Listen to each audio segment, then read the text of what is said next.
I don't like how low that is. As far as what? Oh, the camera. I don't like how low that is. Turn your phone down too.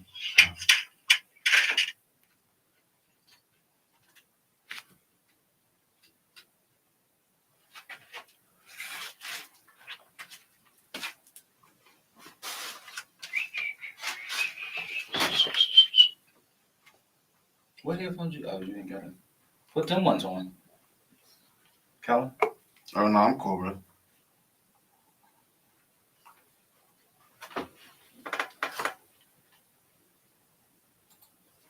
And somebody, if nobody said it already, I know y'all about to say it. We know y'all can't hear us.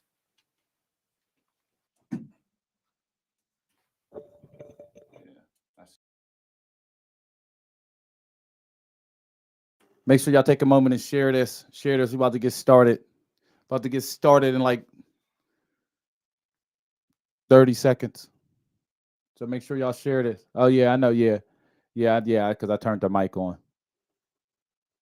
We can hear you, motherfucker. No, because when we first come in, people be like, oh, we can't hear.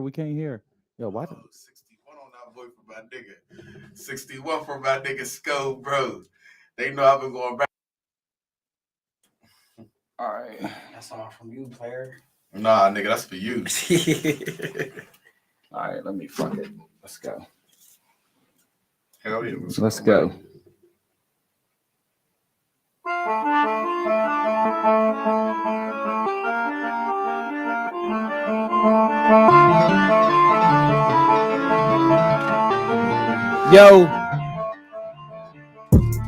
Yo, what it do, y'all? Bass is hitting.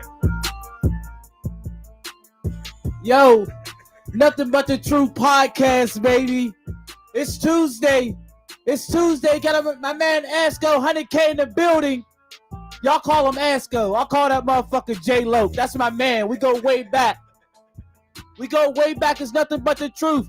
You know, it's normally Toxic Tuesday, but it's Asco, man. He ain't toxic. I mean, he's light-skinned, though. He's light-skinned. We about to get this motherfucker smacking. Let him know, HK. Hey, listen, man, we got my boy Asco 100K in the building. He's a legendary Pittsburgh artist. If you from Pittsburgh and you ain't heard of Asco, nigga, you ain't got ears. Legendary Pittsburgh artist. He did many features. He been in the game long. He been through a lot. He's here to talk about his life, his ups and downs, his come-ups, his fall-offs, his back, got back on his feet and been through a whole lot. Real nigga, legendary Pittsburgh rapper right here, man. Doing big things, been doing big things, still doing big things. Legendary nigga, go. Top 5 ever, you feel me? Any nigga you ask, I guarantee they got Asco top 5. And he's here to give us his life story, man. Nothing but the true podcast. Asco 100K. That's my man Token over there. Yeah. Turn it up for me, Pittsburgh. Share this motherfucker. Hey, my man. Share this thing for me, Pittsburgh. We going up today. We got a legend in the building today, Pittsburgh. Let's go. Damn Lord in this motherfucker. Hey. Yeah. Hey, damn, like, bro, this motherfucker took my shit and everything. He gave the announcements you on here and shit like that. He ready.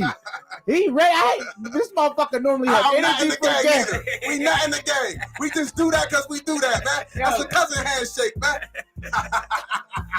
Yo, it's nothing but the true podcast, man. I'm Token, got HK over there, Hugh Kefner, Kevin Samuels. Y'all don't know him, baby. We about to get this motherfucker started, cuz. Like, damn, he took my whole shit. I ain't even got nothing to say, though. Sorry, man. No, it's cool. This is my boy, man. You excited. I'm definitely excited to interview Asco, man. Come you on, excited. man. This is my boy, man. Hey, yeah. Everybody love Asco. You don't like Asco, you just don't like yourself, man. Hey, it's Asco 100K. You don't like Asco. Motherfucker, like, that's J Loke, I'm telling you. That's who he is. Yeah, that's who he is, cuz. Back when he had me, him and Marmon, I think they had me with the shine the dubs and shit like that in the video. The first video. Like, you know what I mean? Yo, on some real shit, yo. Matter of fact, before we even get into all that, man, just go ahead, introduce yourself. Say who you are, where you from, all that good shit. In case motherfuckers was living under a rock the past 20 years. For everybody don't know who I am, I'm Asco 100K. Music, Pittsburgh artist. Done a lot of things, like he said, did a lot of features. Y'all know me from, I'm best well known by the Dab Lord, the mixtape, the song. And I'm just happy to still be here, still be able to work. And shit, I'm here, man. Nothing but the truth. Yeah. Let's get it. Yeah. Okay, so let's start from your early ages. You grew up in Homewood first. Yeah. Yeah. What part of Homewood did you grow up in? What was life like living in Homewood? I grew up in Homewood. What year, too? I grew up in Homewood like literally all my life since I was like a baby. Well, we lived on Susquehanna when I was born on Susquehanna, and then years later I moved up to Hermitage, and that's where I was raised from, Hermitage and Lang. If everybody don't know where that's at, that's they call it Uptown now in Homewood. Like back then it was just you up top in Homewood, and it's between Belmore Elementary and Westinghouse High School. It's between both of them. I'm in a block between them. Like literally, Westinghouse was down the street and Belmore was in front of me, and I stayed next to like a jitney station. So like a lot of people that's from the east side know where I'm talking about. But like yeah, I'm born and raised from Homewood. I lived a few places on the east side. I lived in Lincoln before. Like shout out to my boys up Lincoln. Like I was there for a few years as well. And then from Lincoln, I moved to Chicago and then back to Homewood. And then my mom had cancer and then I moved to Northview Heights. Okay, so at what age did you move to Northview Heights from growing up in Homewood? I moved to Northview Heights when I was like 16. 16, I was getting in trouble and shit. You know what I'm saying? I ended up moving up there at 16. I moved to Northview at 16 and ended up getting locked up around those times, being just stealing cars, doing stupid shit. But I moved to Northview. My mom had caught cancer and she wanted us to move up to Northview with her. She had got her place up there and we helped her move in. And then she had busted. I didn't even know she had cancer when I moved up there. She just wanted us up there. So when we officially moved her stuff in the house, like we moved all the furniture and stuff in, she set us on the couch, me and my brothers and sisters. She set us all down, and that's when she broke the news that she was sick. Yeah. Okay. Like it was just like it didn't even hit me at the time that she told me. I was just like so out of whack. It didn't seem real. I'm like, you're not sick. She like, I'm sick. Okay. It just didn't hit me yet until she started actually being sick. I start actually seeing it. Okay. Yeah, and on some real shit. I mean, I know for you that it could be different, Lorna, man. We love Miss but Lorna. that shit, it seemed like that shit happened like overnight, Miss bro. Lorna was because your mom was like, she was cool, but like your mom was also feisty too, like you know what I mean. But she was cool for her. She was a nice lady and shit like that. And then I just remember, like you know what I mean, like you said, when she ended up getting sick, I'm like, damn, I didn't even know she was sick because she didn't move like it. But then all of us, you know what I mean, she's a real one. Okay, so when you was growing up in Homewood, was your father in your life? Like, like who did you have around that you looked up to? Who did you live with out there? I lived with my grandma in Homewood. I lived with my my dad's mom. And my dad was around. He was around earlier in my childhood. When I started getting to 9-10 years old, my father really wasn't around as much. Mm-hmm. Like my grandma really was like my grandma and my mother was like pretty much in my life around that time. And I feel like that's when I started getting into trouble. I started getting into like early trouble, like it was like light. It was real light, but it was like I still needed an older male in my life to like. Yeah.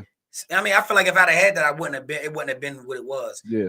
At the moment, I did have somebody I looked up to. He's on my arm. He passed away in 1998. My cousin, Big Jermaine, he ended up passing away behind my house in Homewood. He died in the alleyway behind my house in Fletcher Way. Damn. I actually did have like somebody that we looked up to. We all got somebody as when you're a kid, you all like he came in, he was the one coming in with the jewelry, the hard ass leather coats, the Jordans, all the No Limit CDs. Like he was one of them, like one of them older cousins you wanted to be like. Yeah. He was more like an older brother than me and my twin brother. You know what I'm saying? Okay. So you got a twin brother. Yep, I got a twin brother, Jermaine. I was born and raised. There's 5 of us.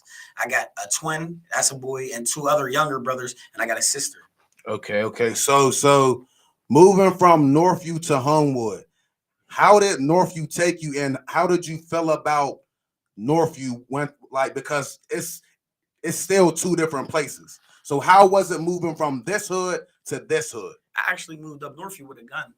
Okay. I did. I knew people when I was a kid in 95. Like I knew like Ombre, Loke and all them. Yeah. But like I didn't as we got older, I didn't remember faces. So like when I first moved up there, people was already looking at me with the grit, like with the mean mug, like who's dude? Like who the fuck is this bright light ass nigga with these braids? Like who is this nigga? Like just walking around our I forgot you had braids. Yeah, bro, I had long ass braids. Homies, yep. Okay, so when did you start rapping? I started rapping at 12, but I took it serious at like 17, 18.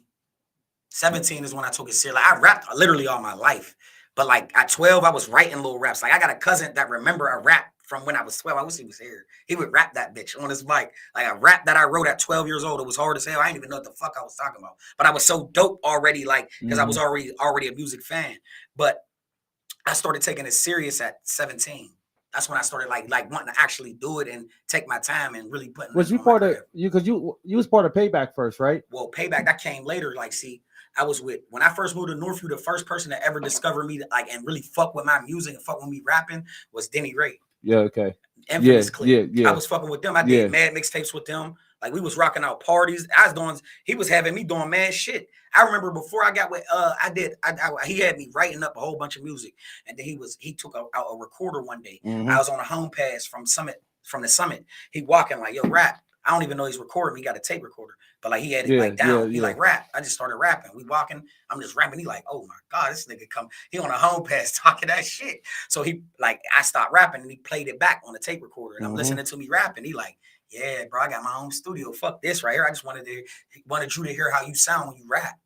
He said, I wanted you to hear yourself rapping. Yeah. I'm like, damn. I'm like, well, where the studio at? He's like, we got it down fees. So I started doing music with Denny Ray first, and then Denny Ray got with Free Jack, and then it formed, and it went from Infamous, and we formed in with Payback. Yeah, and that's how I became with Payback Records. I remember. Free Jack. Yeah, that's what I remember. And I think you were still around that age, maybe 17. Yeah, I was 17. Payback. I was around that age. Yeah, I was around that. Come on, bro. I've been following your career, bro. I'm loyal, cuz. I'm a real one, bro. I've been here since day one, cuz. I didn't know that you was rapping with Payback. Okay, so first it was Payback, and then it was Bully. Yeah. Well. See, after Payback, like Free Jack had ended up like, you know what I mean, he ended up veering away from the music for a minute. So Payback started like not necessarily to say dying down.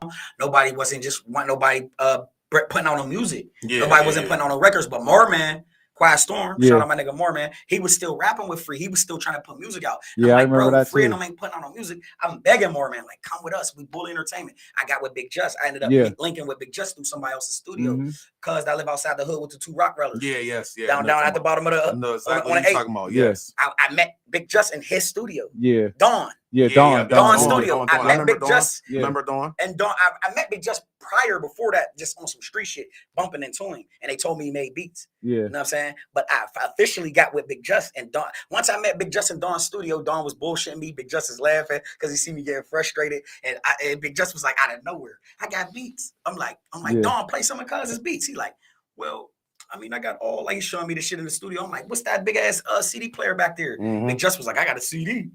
They put that nigga's beats on. I never left Big Just. I became Bully Entertainment that day. Yeah. Okay. I became Bully ENT. Yeah. That was the shit. Just. Yeah, that was the shit, y'all homies. Y'all was doing Bully ENT. I just remember like y'all doing that. Again, me being there, being like fucking with y'all, and then like keep up, nigga. Ryan, y'all motherfuckers to the studio, and like even with you with Big Just, because Big Just was doing it up the hood for a little bit. Then he moved on the south. Because he had the studio in the south. You was taking us over there. Taking out to the studio in the south, cuz.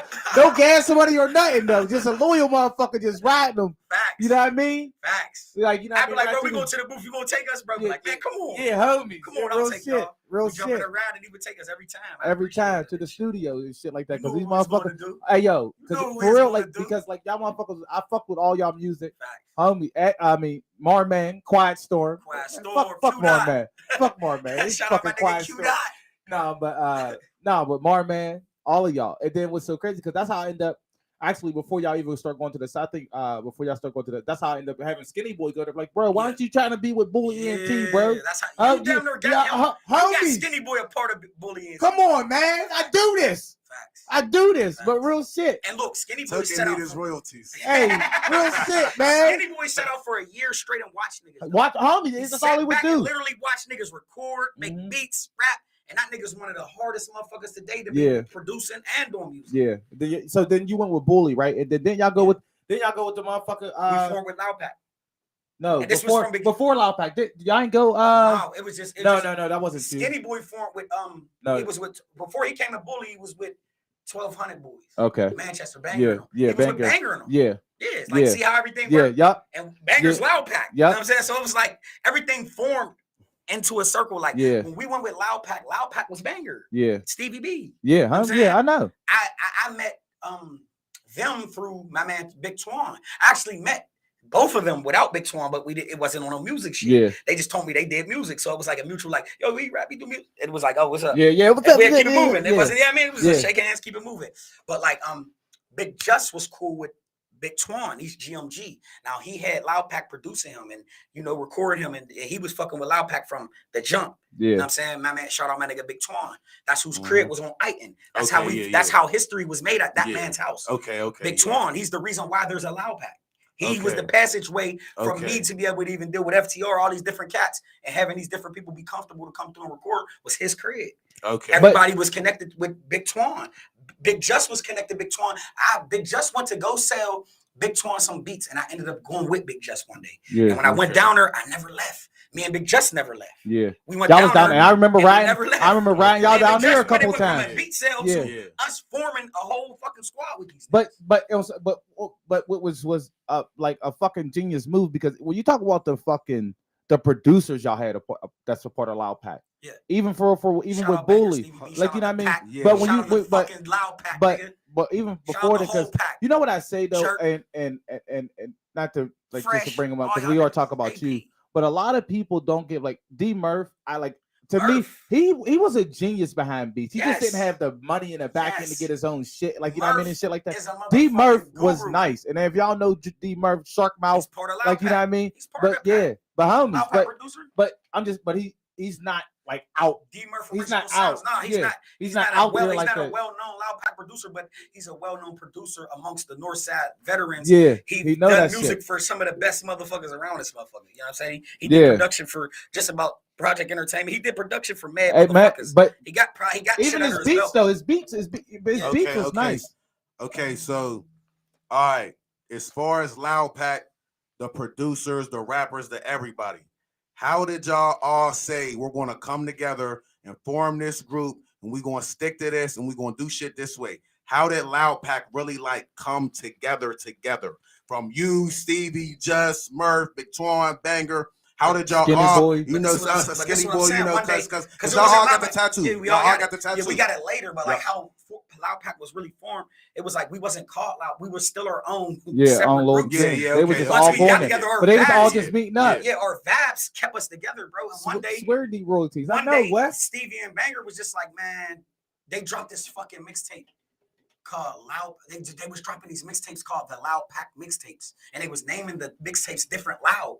Okay, Like yeah, it was yeah. like but it wasn't just our music. It would be different motherfuckers in Pittsburgh. We'll get various artists. We'll just get niggas that recorded in Pittsburgh and put them on a tape. Yeah. Like this is the early day. This is like 2010.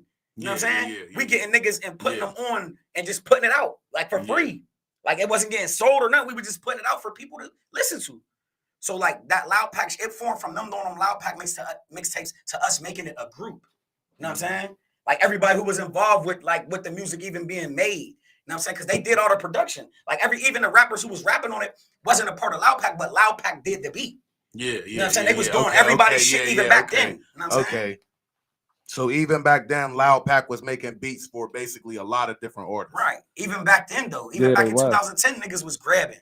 Like their beats already was even Big Just. Big Just had big Big- clientele. Big Big Ju- Just yo. was already when he was Bully Get Big Entertainment. Just in this motherfucker, Man, man. Yo, Big we gotta Just- get Big Just in was- We yeah, definitely I gotta gotta get know- Big Just. You know, Yo, what's so gotta get crazy? We need a whole Loud Listen, Pack interview. Yo, We need all no, of them. we gonna get that because Big Justin. You know what's so crazy on some real shit. Hey, Big Tony Just, Pack was facts. Big Just is the biggest soft-spoken motherfucker He's a I've teddy ever bear. I love him. met. Hey, bro, I that's love no him, mix- man. He's a teddy bear, man. I love Yo. him, man. I love him, man. He's a So that good nigga, that man. nigga, Good that nigga, man. That's like my boy. I fuck with Big Just. Like, All right, he's real.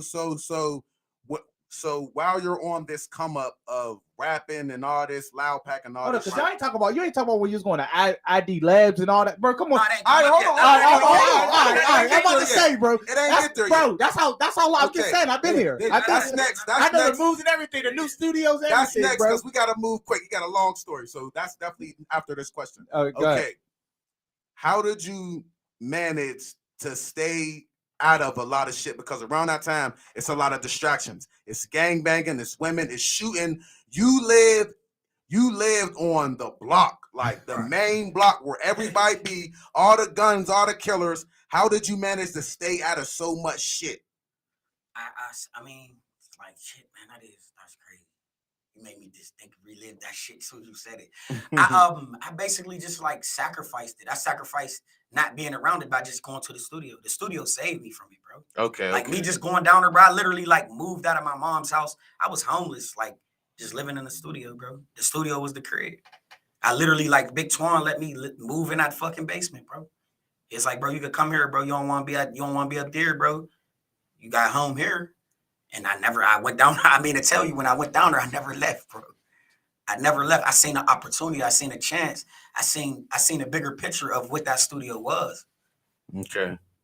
Like I seen it to where like that studio made stars. You know what I'm saying? No, it did. That's what I'm saying. That's what I'm saying about even just about Loud Pack as a whole. Even when you talk about motherfuckers who was about to get on or about to, bro, Loud Pack was doing a lot of people's music, and then a lot of people really don't.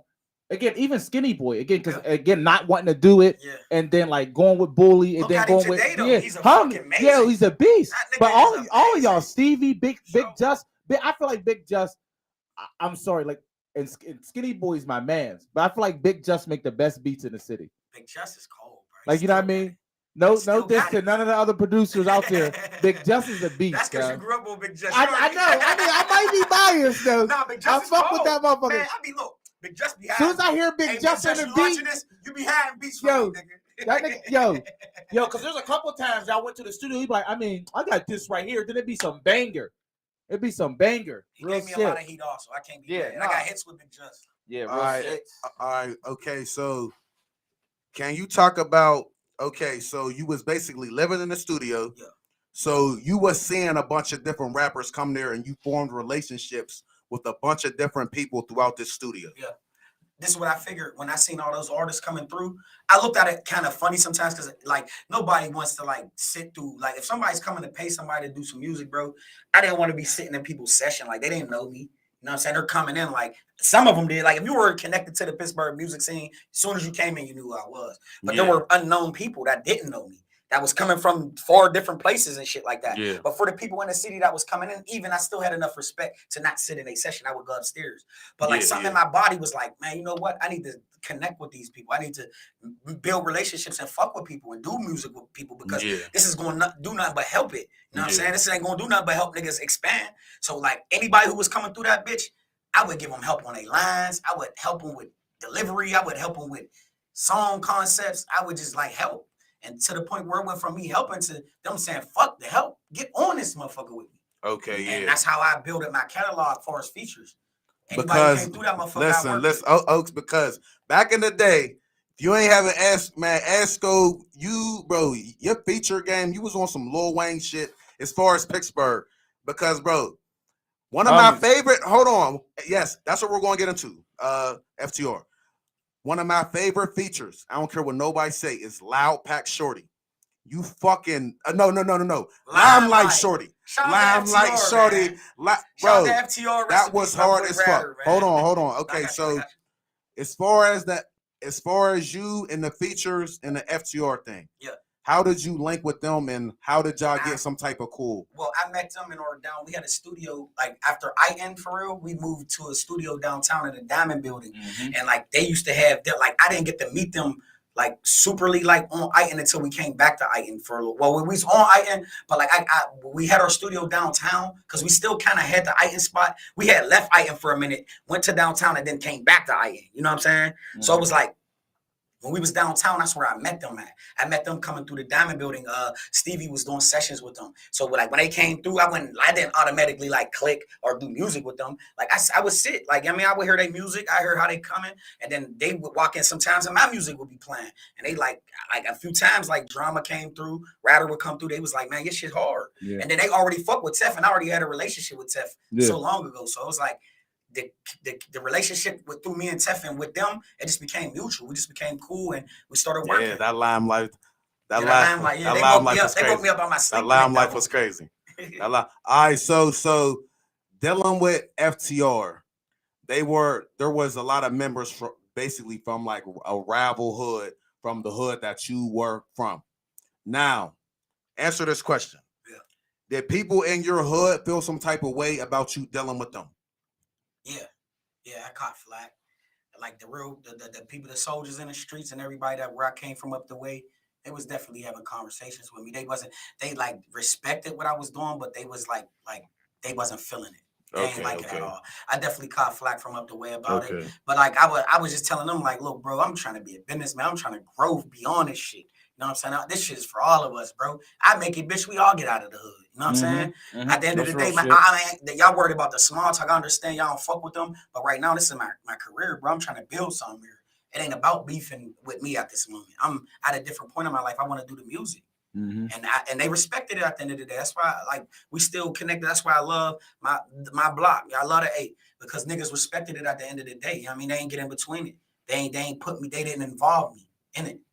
See, now that's a question that I had to ask because I need these young rappers to understand that. I need these kids to understand that. Sometimes you got to choose your career over the streets. Sometimes you got to choose, you know, sometimes you got to make certain decisions that other people might not agree with, but these are the decisions that you got to make as far as your life and as far as your career. Yeah, it's all about. And that's why I asked that question so that these kids can understand that.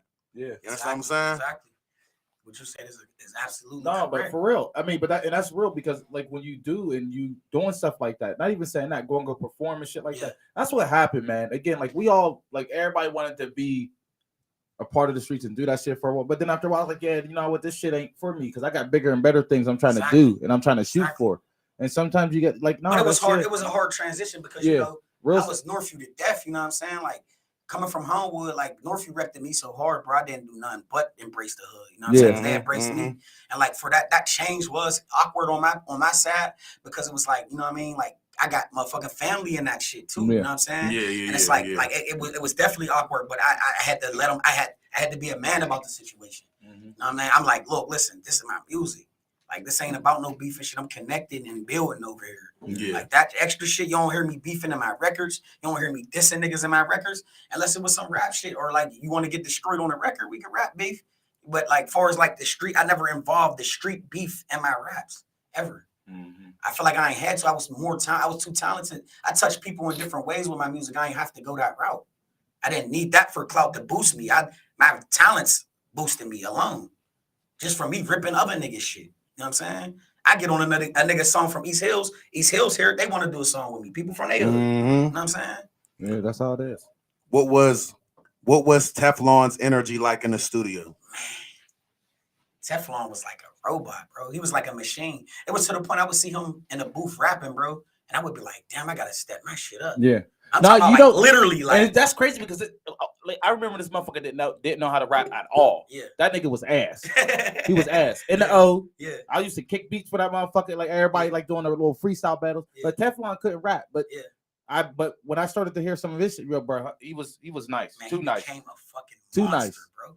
Too like nice. I'm talking about like watching him work in the studio, bro. See, I can't say that because we went to Lecce. Yeah. Like that was probably like, you know, the last times I was really like around home. We actually went to Lecce and like I think it was like 2000. I got kicked out of Oliver and they sent me to Lecce. Lecce out in Homewood. Used to go to Homewood with all the Northside kids. Smitty, my brother. Boom. But like Teflon will rap there. Like you know, they'll rap battle at Lecce.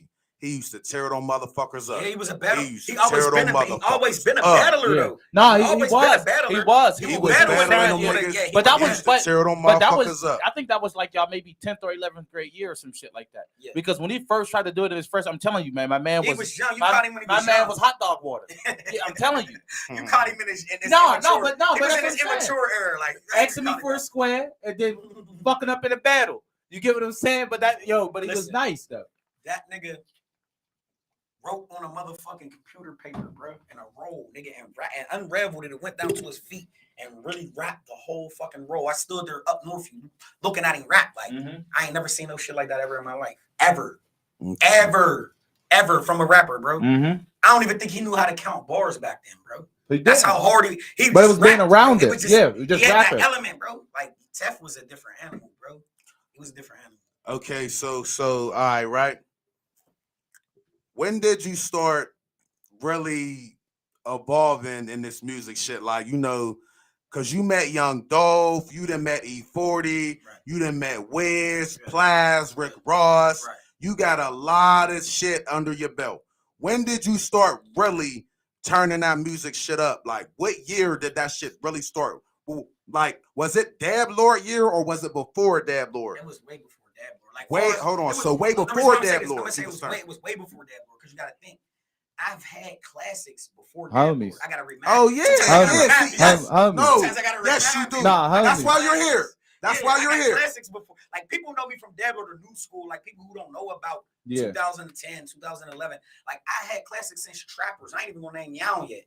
Trappers. I had a song called The Trappers. I put Deasley, a young Deasley, and a young Hardo on there, and they took it to the Trappers. The Trappers banned my song because they said I promoted bringing guns in their club. Oh, hit the trap with my gun on me. Hit the trap with my gun. The Trapper. Hit the trap with my gun on me. I don't even know that. No, I'm talking about I got like literally. I don't even know that song. Nah, nigga, fuck that. Listen, bro.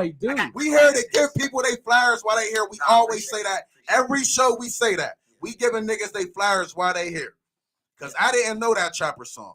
I know he got classes. I've been following this nigga too long. I've been following him too long too. But I'm just saying he got classics before Dab Lord. Okay, so once you start turning the music up, you know, keep going. It started with the Trapper song, and then like not even with the Trappers, because along the lines of me making Trappers, Young got recorded. Like along the lines of me making Trappers, we did Young. Young was big. Young is like people used to think the song was mine, and I'm like, I'm on the end of the song. Yeah. Y'all notice my verse is the last verse. Yeah. It's not my song. It's not my record. I was featured actually on the record, and I was the last verse. But I'm happy that people took my verse serious because I went on there and I did me. You know what I'm saying? Well, I'm scheming on your mom.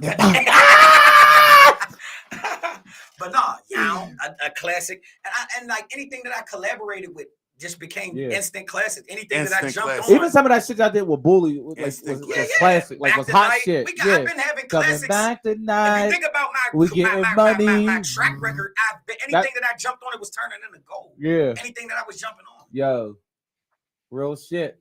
That shit. Look, somebody named D Rose. Like I really got like shit. They naming shit I'm forgetting about. Yeah. You know what I'm saying? John, you had bro. Who inspired you to be a rapper? Well, who inspired you to be a rapper? I ain't gonna lie, bro. Like I see, I'm gonna see because people think I'm tripping. Niggas like Master P, bro, Pop. Like just seeing it as a kid, bro, and I always wanted to do it. I ain't think even back then when I was a little kid, bro, I didn't think I was nice as them niggas. Yeah. But it inspired me to be like, I know I could do this shit. Like me watching them, I'm like, I could do this shit. I could really do it. I believe it in my soul. I could be a fucking rapper. And because I love what they do so much. Like I could say P and Pop, bro. Master P let me ask you this question because HK got his list of questions. But do you feel like you hit your peak yet? No, hell no. I always wondered. Because my creativity, like it don't like the thing about the way that I create. You gotta think, bro. I've recreated myself in eras. Yeah, like, I kept having to do it. Yeah, like every. And that's what I was about to say because like before the Dab Lord thing came out, there was a time like you had a dry, like you know what I mean, a drought.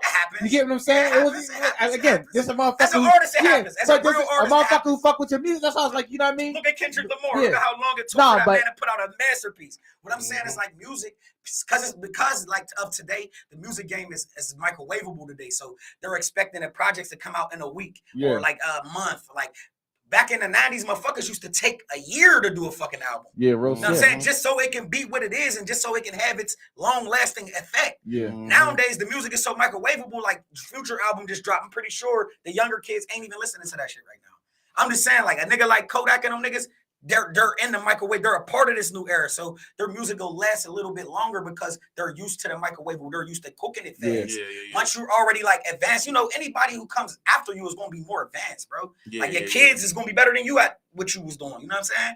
I'm talking about just like being them. You'll see the more advancement of you. Like damn, he look just like me, but he's way better than me. You know what I'm saying? Let me ask you another question real quick. I don't know if he got this on his list, but I feel like he always has the questions, and this is like one of my favorite shows here. So, but what was your favorite record you ever recorded? Like as far as like you ever recorded. I ain't had that one. Yeah, hey. I ain't had that one. You know what I mean? I did not have that one. My favorite. What's Asco's favorite Asco song? I'm gonna keep it 100, bro. Like my favorite Asco song, like that I actually recorded, was "Doubting Me." And a lot of people don't even remember that record. Remember I'm Doubting Me? I'm trying to remember. Nah, everybody doubting If me. you start saying it, This bro, is before. This is way Loud Pack back. days. This is way Loud back. Pack I days. know it's way back. This is the first song I ever recorded in the actual Loud Pack studio, and I did a video to it. The video's on YouTube. It's called Asco Doubting Me. If y'all want to go check it out, I'm skinny as hell. I look bummy, I look dirty. Nah, but the you reason probably why got on that Dickie suit. No, I ain't even got a Dickie suit. I got a gray shirt on. I think some gray pants. No, but the reason why I like the song is because it came from a real place. Like I've been doubted. Like I literally been slept on like my whole fucking life. Like literally. Ain't nobody think I was gonna be shit but a gangbanger, going to jail, doing dumb shit. Everybody, I've been doubted my whole life. So that song, when I wrote that and recorded that, it meant a lot. So that's gonna be always one of my favorite songs because I know it came from my soul. Like not saying none of my other music didn't, but that song really like it was personal to me. So like I took that personal. Nah, and I think I just gotta go back and if you start with a hold on, well I got one. I feel like this is another. Go ahead, brother. Go ahead. So this is why we. What song do you think? What song that you made or that you even featured on had your best verse? Like there's some shit like you. Man, no, I'm just saying. No, I'm just talking about. That's too hard. That's too hard. Yeah. Bro, if I name a verse, I'll start arguing with him. Right? I'll start arguing. If I name a verse, there's gonna be so many people in the comments. He's gonna say something. I can't. It's like you saying personally for me. For you, like it was the hardest verse. Yeah, I don't know, I'm talking for you. Because I will even change my mind if this nigga start playing shit. Yeah, like nah, this one niggas will start playing shit. So it's like it's too many, bro. It's way too many, bro. How many songs have you recorded in your life? How many songs do you think you got? Estimate. I think I got over 1,000 songs. Over 1,000 songs on my mom. I think I got over 1,000 songs recorded. That's crazy. Okay, right now let's get into. Wes said, "No, pick one, cuz." Wes said, "No, pick one." Hold on. Let's get into this shit now, best man. Featured verse, though. I'm gonna think about that. Give me or feature. That's what I said. Which one? Best feature verse at least. Just the best feature. Let him think on that. We'll come back to that. We'll come back to best feature verse. Okay. Now listen. Don't let him off easy. Wes, I'm trying to grill him, funny as hell. He think because he from the hood, he get a pass. Nah, motherfucker. What management company were you signed to? And like, did you ever get some type of record deal or anything? What happened to Asco 100K being signed to a major label? Like, what happened? Who were you originally signed to? I signed the indie deal with Raw Entertainment. Raw Entertainment. Yeah, I got that in my notes. Cordell Collins, shout out to Cordell Collins. They come from about at a Hill district. I was signed to Raw Entertainment, Raw NET. I did an indie. They're an indie label. He got an indie label. I signed. You know what I'm saying? I signed for like I think a 1 album situation. And if the album did well, we do more. But like just the politics, everything like on his side and on my end, shit just didn't work out. Things didn't go well. But on both sides, it just didn't work out. Okay, so what were some of the things you were going through when you were signed with this Raw Entertainment? Can you explain? I'm gonna keep it 100. Can you explain the ups and downs of being signed to a contract and how this shit go? Can you break this shit down for us? The up and downs, like on my end of my experience, it was good. Like when I first signed, it was all good because I got a lot of good out of like actually being signed. Like just like to experience it, to like see it. I was out of town every fucking week. I got artist development. I got to fucking record a lot of records. I got to travel. I got to do videos out of town. I got to be around. I got to be around the rappers. I got to be around the people who do this shit. Okay. You know what I'm saying? I got to meet fucking record execs. I got to do a lot of things. That was the good side of it. I got to actually see the rap game. I actually got to be in it. Okay. You know, and be respected and do music with some legends in it. You know what I'm saying? So like the bad thing is just the miscommunication. That's what hurts any probably like, contract or situation, And I feel like that was the thing with because I ain't gonna get on her and bash Cordell because it was good out of the situation because I got to see shit. You know what I'm saying? I got to actually do shit, but no music never really came out. No music actually, the circumstances, no music got to come out, but the experiences that I've got out of it meant something. I got lessons from it, and I got to see shit that I'd never seen in my life. Yeah, you know what I'm saying. So like I commend that part, but like it was just the communication was just off. It just didn't work out. Okay, so did you record Dab Lord on that label? I recorded Dab Lord when I got signed. I actually recorded Dab Lord on that label. I actually did, but I did it as a mixtape. I didn't do it as a Raw Entertainment project. Me and him had an agreement to where I could just drop a tape. just to keep my shit going. You know, Yeah, you know what I mean? Before his campaign rolled in and took over the play. Because under Raw Entertainment, I wasn't Asco 100K, I was Asco Jones. If people remember. See, I ain't know that. When I got signed to Raw Entertainment, my name was Asco Jones. But like through the Dabbler thing, I still ended up taking the song that I did that wasn't even on Raw Entertainment, and I put it on Raw Entertainment's label. I put the actual record on Raw Entertainment because I am signed. And it just was a form of me being respectful of my situation.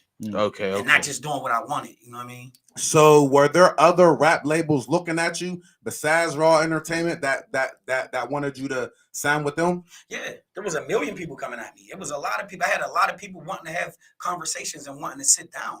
I just kept my loyalty of what I was doing. I wanted to focus on one thing at a time and not let that go out the window that I'm already in a situation. It's like, you know, once you get a situation, that's like you getting with a female. You're going to have a million motherfucking other broads. Yep. Hey, what's up? That's what happened. Want to talk. And that's sort of like the situation I was in. Once I got the situation with Raw, it was a million other people trying to reach out now, especially when a Dabbler song started popping. Mm-hmm. So right now, today, do you regret not signing with somebody else? Keep it real. No, I don't regret it. Because I got good lessons out of it and I got to see the game before I actually get into it. Now, what if I got signed for a couple M's or some shit and it would have got weird? You know what I'm saying? Yeah. I'm happy that I went through it early. Like as I got older, I was mad in the beginning. If you asked me these questions in 2015, 2016, that would have been different answers. I would have been replying in anger. But I'm replying in what actually happened. You know what I'm saying? Put that comment up there. Put that comment up there. What'd he say? You put it up there. What'd he say? What did he say? That person, so why not root for him? Shout out my nigga Stutter Too Fly. Man, him did a lot of great work together as well. I watched him go on Chaz, motherfucking cell phones, all type of shit. I watched him come super duper great. His come up was real. His come up was that the hardest song that motherfucker got is that's still a banger is Big Girl. That or no Freak Bitch. Hold on. Is that Yeah. Hell yeah. That's him and Fat. Hold on. Okay, now that's one of my favorite jams. That's one of my favorite jams too. But okay. So what was your mindset like making Dab Lord? How did you come up with Dab Lord? What the fuck is Dab Lord? Can you explain? I know you probably done did it 100 times, but you are nothing but the truth. New era, new podcast. Break it down. Shout out to my cousin Gil, because my cousin Gil jumped in the picture with me when I was going through mad shit. Like I was going through the most shit. He's the one that turned me back up. He's the reason why. Listen to me. Gil is the reason why I turned back up in the music shit. Period. Like when my cousin stepped in, he was always a fan of my music. Even when he was in college, he used to steal my CDs. Like Gil, my big cuz, came in and was like, "Whatever you want to do, I'm behind you, and let's do it." And like when I was with Biggie and that nigga was P. Diddy. For sure. That nigga. For sure. No, go ahead. My bad. My cousin Gil. So look, when my cousin Gil stepped in, like my mom had just passed away and shit. Mm-hmm. Gil had stepped in and was like, I was like literally in the crib. It's summertime, nigga. I'm in the crib with the lights off. Everything's dark in the crib. That nigga used to be like, "Oh, you there sitting in the dark?" Like he wasn't feeling that shit. Like, nah, nigga, you coming outside. Him and Bo ended up getting me to come outside. You know what I'm saying? Like, shout out Sebo. Rest in peace, cuz. Rest in peace. And legend. Gil turned me up so crazy in the music shit. I literally like lost my rapping effects. You hear me? I'm talking about literally when we went to the studio to record. I lost how to rap. Listen, I lost how to rap. Listen, Gil was like, "Man, just sit back, cuz, take your time." It's him and Stevie sitting there with me. I started crying, bro. Yeah. I'm talking about like I really like lost the art of like me trying to rap, bro. I started like because I stepped away so long because of my mom, bro. I was so fucked up about my race. No. When I started rap, like when I got in the studio, bro, I couldn't even think of a bar. Like out of all the hardest shit I ever dropped, bro, I couldn't even think of a line, bro. And then Stevie's cooking up the hardest shit. He's making the hardest beats, bro. Like Gil waiting for me to attack and destroy, but it's like I couldn't connect on that shit, bro. I just started like just crying, and them niggas looked at me like, bro, let that shit out, nigga. Cry, nigga. Yeah. Cry harder. Yeah. Because they said that's the shit that's gonna make you make the hardest shit. Cry. When I got done crying, bro, I think that same day I made Dab Lord. I made that Dab Lord the same day after I cried. Facts. And that's why that motherfucker was a banger. Yeah. Yo, but listen, but when my kids first heard that Dab Lord shit, and I was like, and then we was watching the videos and playing it. I mean, we all know, like, I'm a big fan, but it was like, and then I think the one thing, because that dropped, I wasn't living in Northview no more, but like they knew you, but then it's like, oh yeah, like, and then they was like, bro, like you couldn't. And my kids are super young, but when that shit came out, I rode past. I was like, "Oh, what's up, man?" Oh my god, Dad, that's Asco. I seen Asco today. I seen the Dab Lord. They be so fucking excited. The motherfuckers are still excited. Mary was like, "Man, you can let me know." Like he was coming to the show today. This motherfucker, like you are like it's so fucking crazy. Like, but that shit was a banger. No doubt. And now, like, bro, Did you sign autographs? Who, me? Were you signing autographs, Homies he titties, was. all type of shit? Homies, Listen, I y'all. feel like homies he was. I was in jail during the Dab Lord era. Homies, There was a bunch of us. There was a bunch of us in jail. I was upstate during the Dab Lord era. I was not around. I don't know nothing about the Dab Lord era. That's why I'm asking. Right there. There you go, right what there. the hell was going on during the Dab Lord era? When did you like, can you talk about the autographs, the effect? When did you realize Dab Lord was that fucking big? When did you realize? Man, look, listen, bro, it didn't even look.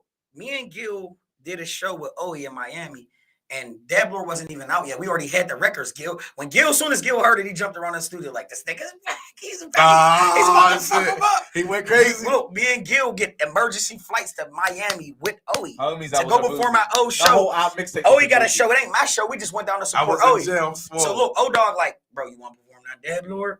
I'm like, fuck it, I'll perform it. Bro, I performed motherfucking before Dab Lord even came out in Pittsburgh. Before it came out in Pittsburgh. I performed it in Miami. You performed it in Miami. And at G5. When I performed this motherfucker, the crowd was going crazy like they knew the song. Like they was jumping up and down. When it came on and I started rapping my it. Shit, I'm about to head like I got that shit You in. can ask Gil, my witness. He on her, y'all seen talking. Yeah. I left the stage. There was a couple celebrities in there. What's the DC nigga? Shaq Lizzy? No, not the other one with the dreads. Fat Trail. Fat Trail sees me at the end of the stage. He said, Pittsburgh. He said, my nigga, you fucked that up. I got bitches leaning over with their phones, turn their phone around and take pictures with me. Gil like, damn, you fucked it up like that. Gil behind me, like, walking with me like, damn, that's crazy. Like, they was rocking in this bitch like they knew the song. And it ain't even out yet. That's wild. That's when we knew we had something. When we got on the plane, Gil kept saying, well, what you got next?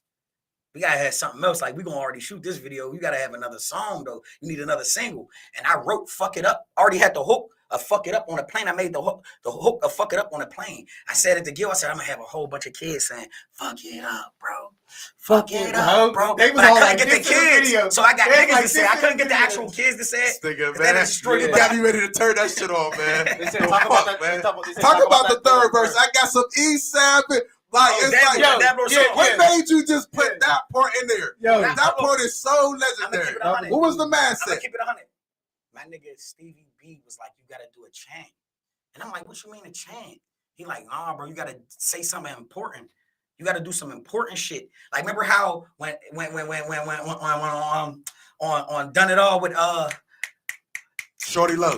Yeah. He was like, it must from the west side, yeah. Damn, it must be two sides. The whole crowd singing. He was like, you got to do something like Shorty Low. Yeah. And like Stevie down there helped me come up with that shit for real.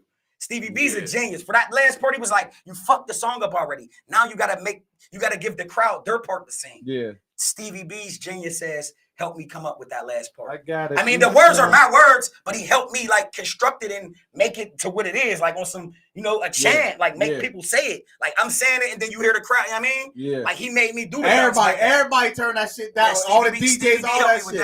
All the DJs turn that shit down too. That shit's hard. That shit. Yeah. Man, listen, bro. I'm calling home from jail, bro. Girls I'm talking to like, man, you don't know Asco's Dab Lord?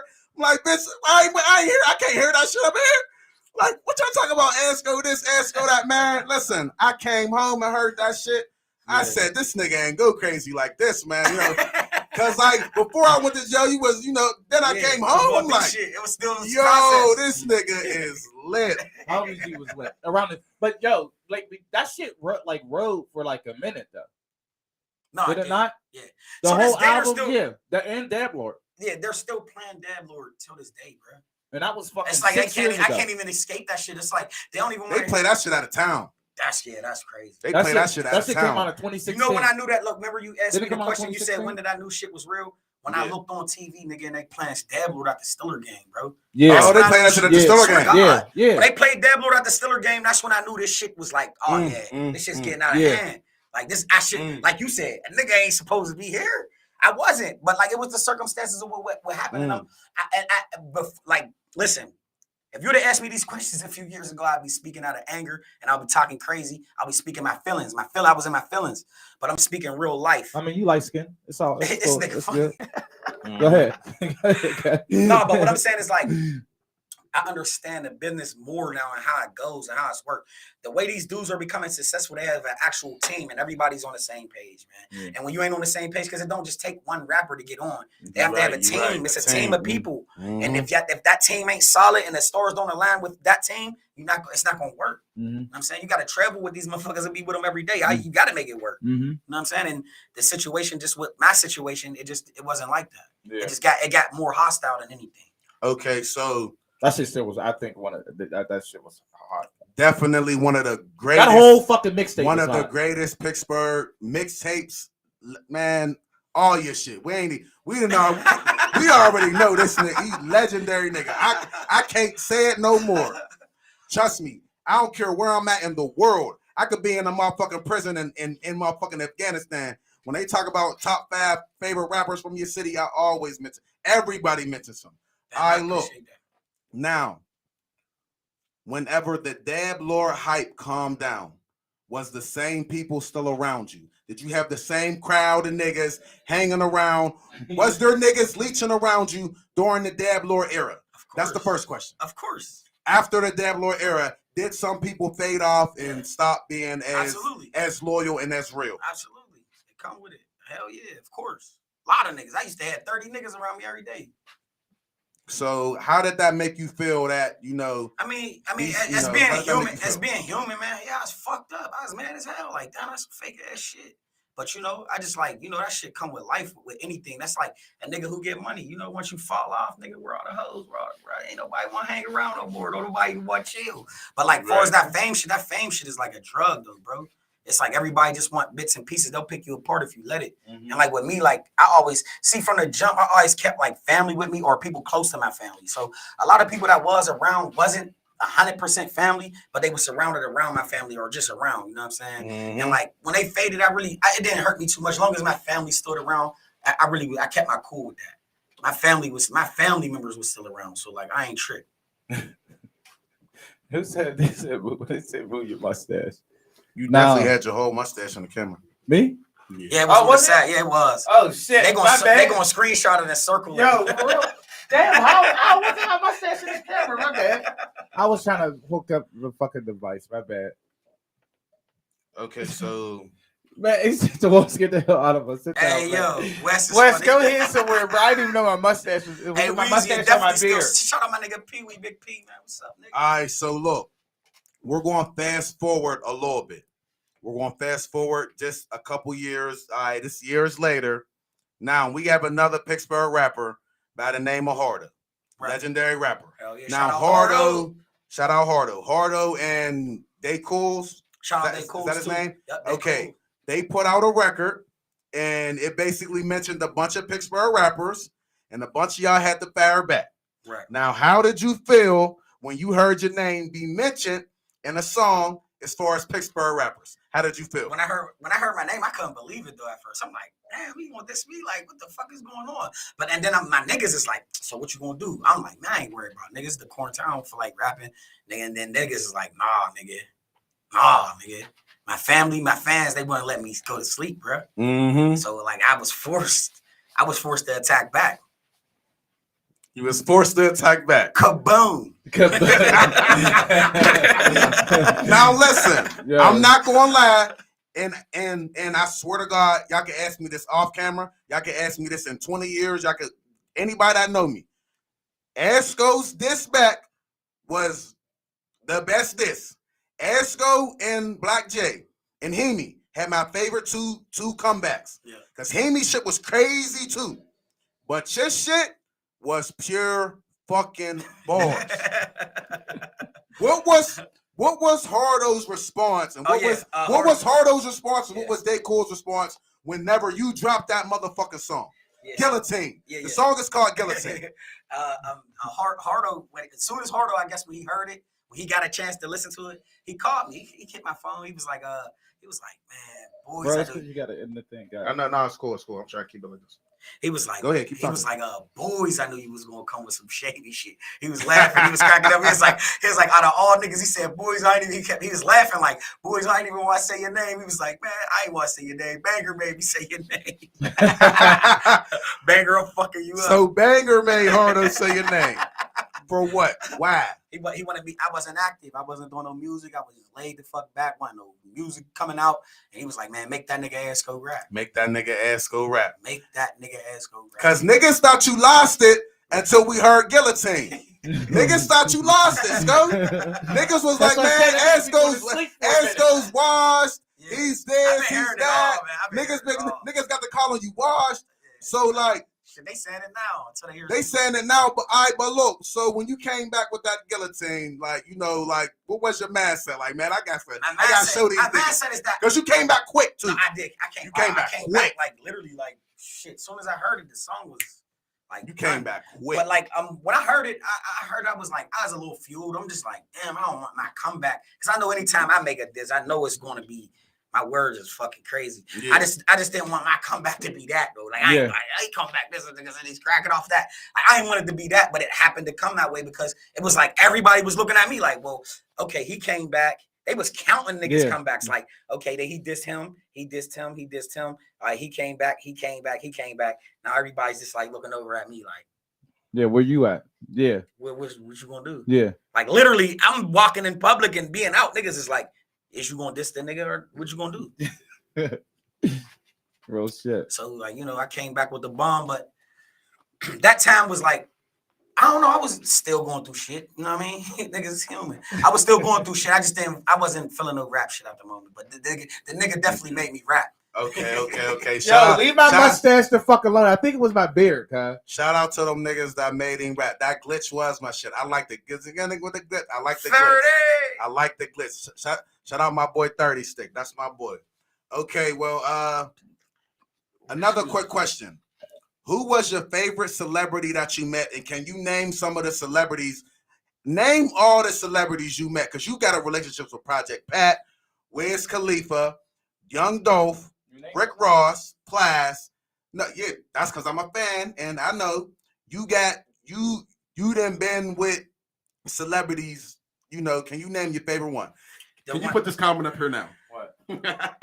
Asco dish dropping them all. They want you to rap again. That's gonna make you rap. Hey, yo, somebody say his name. Hey, somebody say his name, man. We're supposed to be filming a movie. Somebody say his name, man. Somebody say his fucking name, man. Gonna turn my niggas go back up. My favorite celebrity that I ever met, and I can't really name. Well, I can name two. I can name two that was like actually like the realest, down to earth. Like I felt like, damn, I'm happy that I met him. Because it's like you don't want to meet somebody that you look up to and then they be a dick. And you be like, nah, you're right. Ass nigga fake as hell. Yeah. One of them is Project Pat. Like when I met Project Pat, dude is the most genuinest, down to earthest, realest motherfucker though. Like he bout his paper, but like he's real. I got a song with Pat that I never even put out. I got a joint with Pat. I might put it on my newest mixtape. You know what I'm saying? Like I got a feature with Young LA that I'm gonna put on the tape. I got features with niggas like. Bankroll. I ain't know he met Bankroll. Yeah, I met Bankroll was my dog. Like Gil was surprised the nigga was calling my phone. Yeah. Like Bankroll was FaceTiming me. You know what I'm saying? Yeah. I'm answering the phone, nigga, in the Sprinter. What's up? What you on, folk? What you on up there? You got them folks. Like he talking to me, talking about the bird. Like, you know what I'm saying? He got to see me perform firsthand and seeing everybody reaction. Like, he said, once you went, he was like, I down there ain't even want to rap. He telling me like, nigga, I ain't even want to get like you run this shit. Like you run this shit up here. But me and Cuz from that night got cool. Like and Cuz was hitting me up and everything. But my favorite is Pat because he showed the most love. Like Cuz did a record with me. You know what I'm saying? I got 2 records with Pat. I got one with a video feature with somebody else, but I got an actual song with just me and him, and he did it on the muscle. I sent him the record. It's produced by Stevie. I sent him the record and he jumped right on it and sent it right back. You know what I'm saying? So like Pat is the most down to earthest, realest celebrity that I fuck with because he real. He ain't charged me a dime. He did this shit because he believe in a nigga's wave. He fuck with what I do. He was shouting me out at his show before he came up here. Like I fuck with that. You know what I'm saying? That's some genuine shit. And I fuck with Raphael Sadiq. You met Raphael Sadiq? Oh man, one of the Oh no, that's smoothest- my nigga, one of the man. smoothest motherfuckers I ever met. Tomorrow will come Yeah, he and one of the- go. Oh, that's Bro, my he was showing nigga. me unreleased That's music. my nigga. Hey, Raphael Sadiq is a one of a kind brother, man, and he's down to earth just like us. Real Okay, nigga yeah. from the hood, Okay, straight yeah, street yeah, nigga. yeah. Oh, Smokes yeah. weed. Oh, yeah. Teeth white as hell. Teeth whiter than the mansion walls, nigga. I was looking at the nigga's teeth so hard, I'm like, man, let me stop staring at this fucking grown ass man like that. But his teeth was so fucking white, I couldn't believe it. Like, Yo, why is this nigga teeth that fucking white like that? The nigga rich, Yeah. this a whole motherfucking multi-millionaire I'm talking to. I'm sitting in this nigga's studio. I'm sitting in this. He got a fucking whole fucking fortress as a studio. And then when you come into a studio, you walk in his room, bedroom. He got cars parked by his bed and shit. I'm like, this nigga's one of them. Yeah. Like homies, just got a big ass fucking case with Michael Jackson's real glove in it. Like, this nigga's like, I'm around some shit. Yeah, that's Saying. crazy. That's So wild. So you done been around some shit. You done And I gotta seen shout some out shit. Cordell and Tony Draper for that. They got me to meet these people because they believed in my career at one point. That's when the getting was good with the, you know what I'm saying? The first signing and the artist development. Yeah. They seeing niggas potential. They bringing me around the people who's in it and doing it and making a living. But like for me to, and that's what I meant about the good perks of actually being signed. I got to see shit. Networking and shit. Yeah, like I that. got The to like be networking, around yeah, these. I got to sit and talk to these people, bro. And these people were real people. They was cool as fuck. Mm-hmm. I didn't even know the nigga's a fucking singer. I ain't know he smoked weed. Nigga pulled a joint out of his motherfucking pocket, lit that bitch up. I'm like, you smoke? He like, yeah. Mm. Okay, so you was on top of the world. We saying you with celebrities, all type of wild shit. Where's Khalifa, all type of shit. What do you feel like went wrong? Like, it's like, when did you notice a decline as far as like, I'm not going to the studio enough. I'm not, like, when did you notice like, shit's just not lit how it was? Right. Well, shit started, me and C started having it's the CEO of Raw Entertainment, me and Cordell. We started having like fallouts and shit, like just like little arguments. Not little arguments, big arguments. Like we just wasn't seeing eye to eye on a lot of things. And the decline was already coming with me and him not even just getting along. So like the process of like we already had a whole album done. We had a video done like for one of the singles. And like our attitudes just wasn't mashing with each other, you know what I'm saying, at the time. And then like through that, while me and him was falling out, my youngest son ended up passing away. So like when he passed away, that really took like a whole, like it put me down in a black hole for a minute for us, like to come back to make some music. You know what I'm saying? So like I was down for a minute, and that's how Reflections got made through that whole situation. I made the Reflections mixtape. I love the Reflections mixtape. Yeah. That's what I love that fucking mixtape. Especially like, I don't know if it's the first song. Yeah. Is it called Reflections? When you talk about your mom and the Strength. Yeah. The song Strength on Reflection albums is so powerful. Yeah. Like, bro, like from me to you, I think I cried a little bit on that when I was just about to say that. From me to you, like whenever I lost people, bro, and I went back and listened to that song, bro, that song touched me in a different way, bro. That's a powerful ass song, bro. Yeah, and I just wanted to give you your credit on that song too. That's a powerful ass song, powerful ass mixtape. It is. That's my purple tape. That's my favorite mixtape out of all the tapes I ever made. Oh yeah, because it's so personal, it's so touching. I can't even really listen to that mixtape without crying because it take me back to those times. You know what I'm saying? It take me back through that time how I felt. You know what I'm saying? I'll always feel like that, but it like make me relive it. You know what I'm saying? Every time I can't really listen. That's my that Reflections is my purple tape. I call it my tape for truth of like me really just showing the side that I never got to show. You know what I'm saying? I never got to get personal, like about, you know what I mean, the things I'm going through, and it was always about, you know what I'm saying, nigga talking shit or showing you how I rap or how good I can rap, or, you know what I'm saying, just showing my art. But like that right there was just like, I basically put the mirror in front of me and everybody got to see the reflection of me. Okay. A comment says, what do you feel like life was showing you at that point? Life was showing me that it was a lot of things life was showing me. It was showing me that I needed to mature. It was showing me that I needed to grow up. It was showing that I needed help mentally. I was drinking a lot. Like, I drink a lot now, but I was drinking a lot. Like, I'm talking about drink myself into a coma. Yeah. Like, type shit. Like, it was showing me that my attitude wasn't right, bro. Like, I was being mean to all the people who gave a fuck about me. Everybody who was trying to help me, I was just turning my back on. I did it's a lot of things that I went through, bro, that I regret doing in that fashion. You know what I'm saying? Mm-hmm. I could have handled it better, bro. I was just like not in the right mind state at all, bro. I wasn't myself either. Like and I tried to like tell people like, y'all think it's me acting like this. It's not really me, bro. Like I'm going through something. Y'all know this ain't me. Even my cousin Gil know that's like that nigga watched me grow up since 6 years old. So like he knew I wasn't myself. He had to distance himself to save him because I was self-destructing. You know what I'm saying? Yeah. I was self-destructing in a bad way. And I didn't want to bring nobody down with me, bro. I knew exactly what I was doing, but I didn't know what I was doing. You know what I'm saying? Like blatantly, like in a clear eye, I just knew that I was in a dark space and I didn't want to pull nobody down with me. And that's real. Sometimes like we don't recognize that we're in that. It's a good answer. When we're in them places like that, man. It's a good answer. And you've been through a lot on some real shit, cuz. Like you've been through a lot on some real shit. Okay, quick question. Who was it like meeting Young Dolph, man?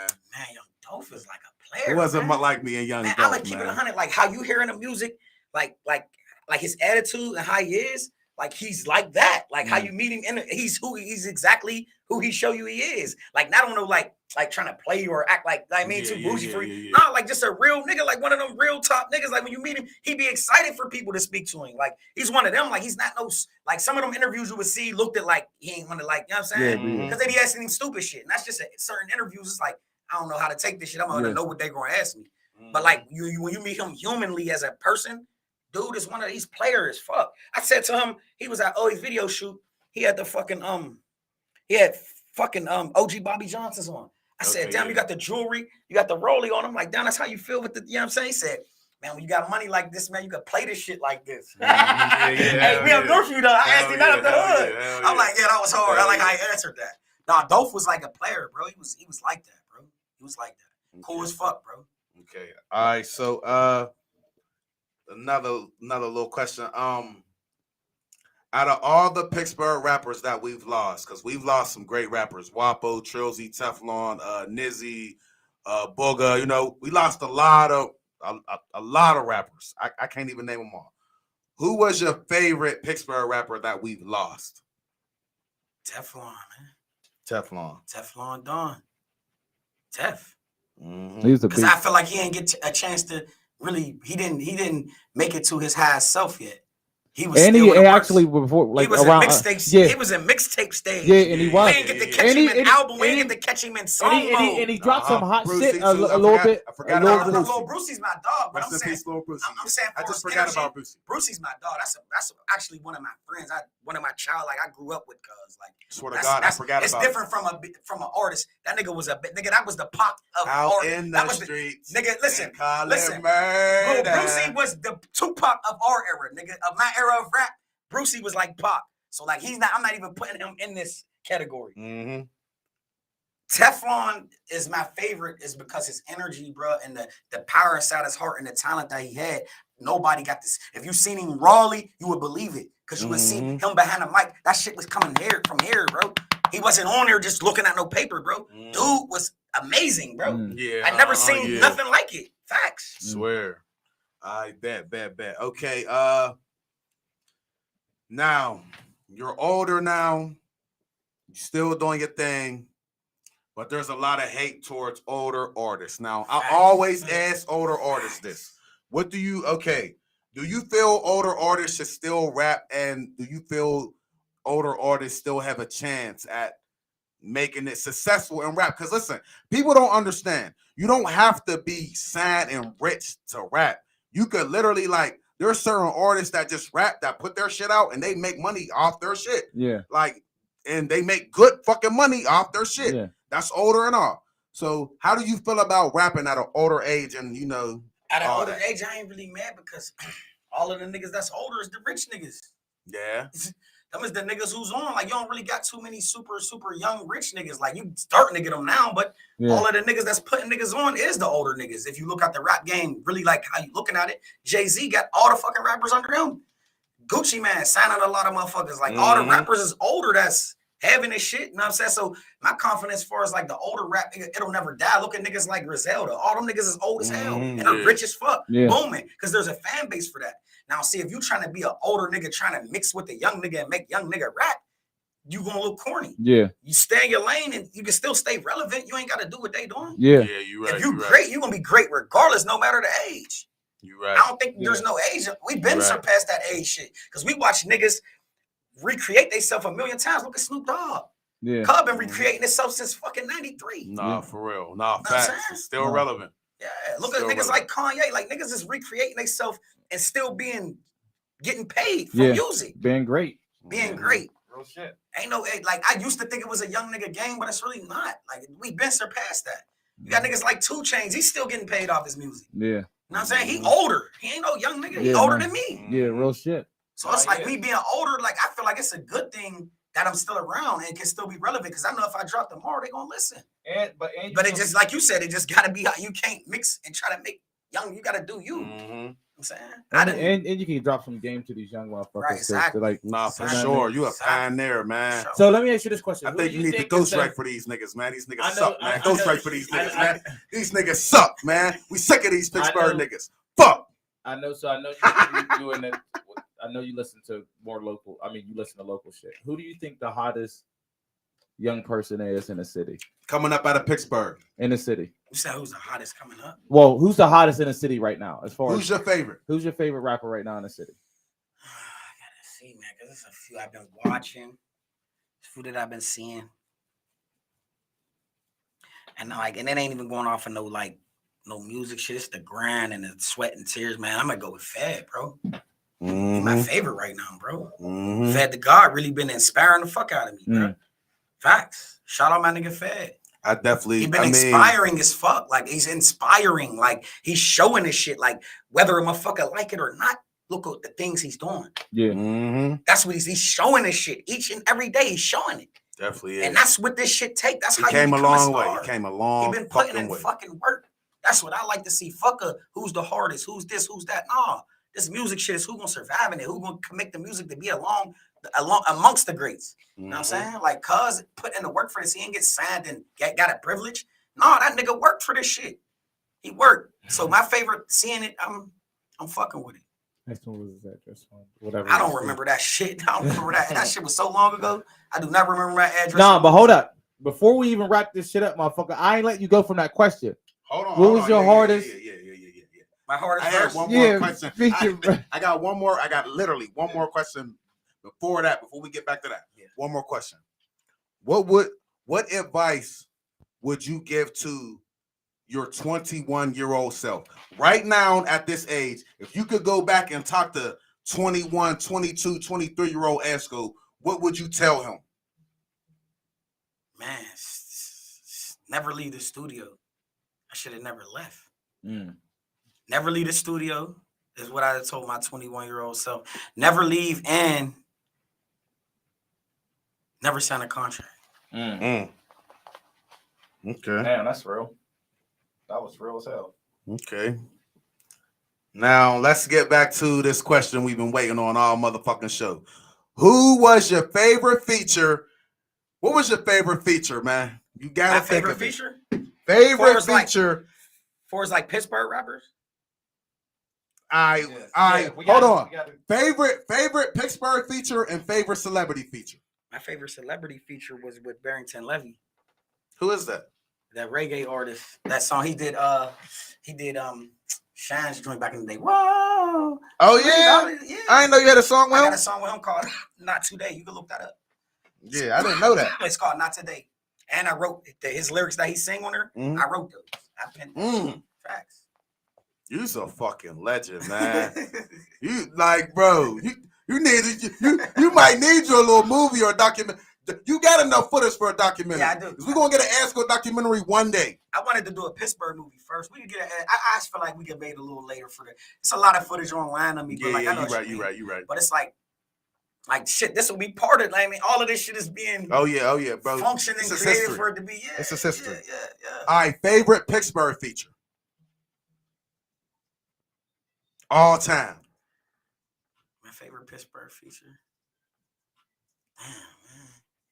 My favorite Pittsburgh feature.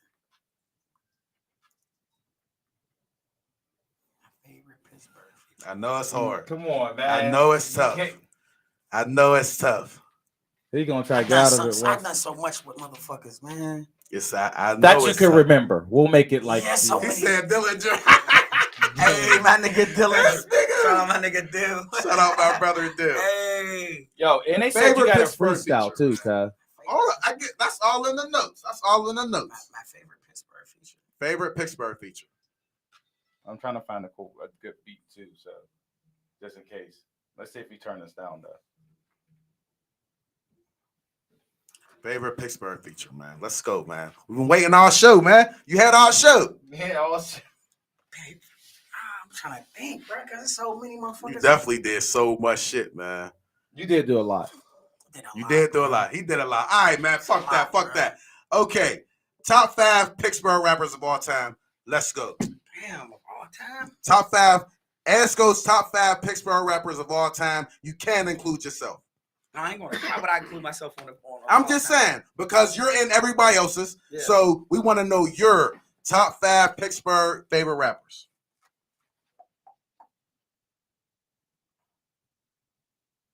Tef, Jimmy Wapo. he was crazy. Shout out Wap. Definitely was crazy. Brucey definitely got to go. Brucey. Gonna go with, That's 3. Rest in peace to all of them.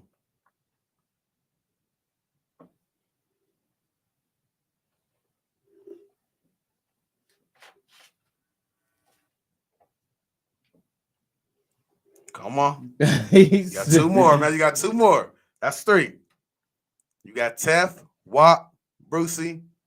What's 4, man? Now he's thinking about not hurting nobody's feelings. Man, hey. we gotta put my nigga P6 in there. P6. My nigga Black Boo. These 2 hill niggas. Boom. These is niggas that I honestly think that is like crazy. Mm-hmm. Facts. Okay. And out of that top 5, there's only 1 alive out of all 5 of them. Yeah, that's crazy. That's crazy. Top 5 rappers of all time, like real rappers, sound rappers. Top 5 all time. Real quick. Pop, Tupac. Big, Nas, Weezy.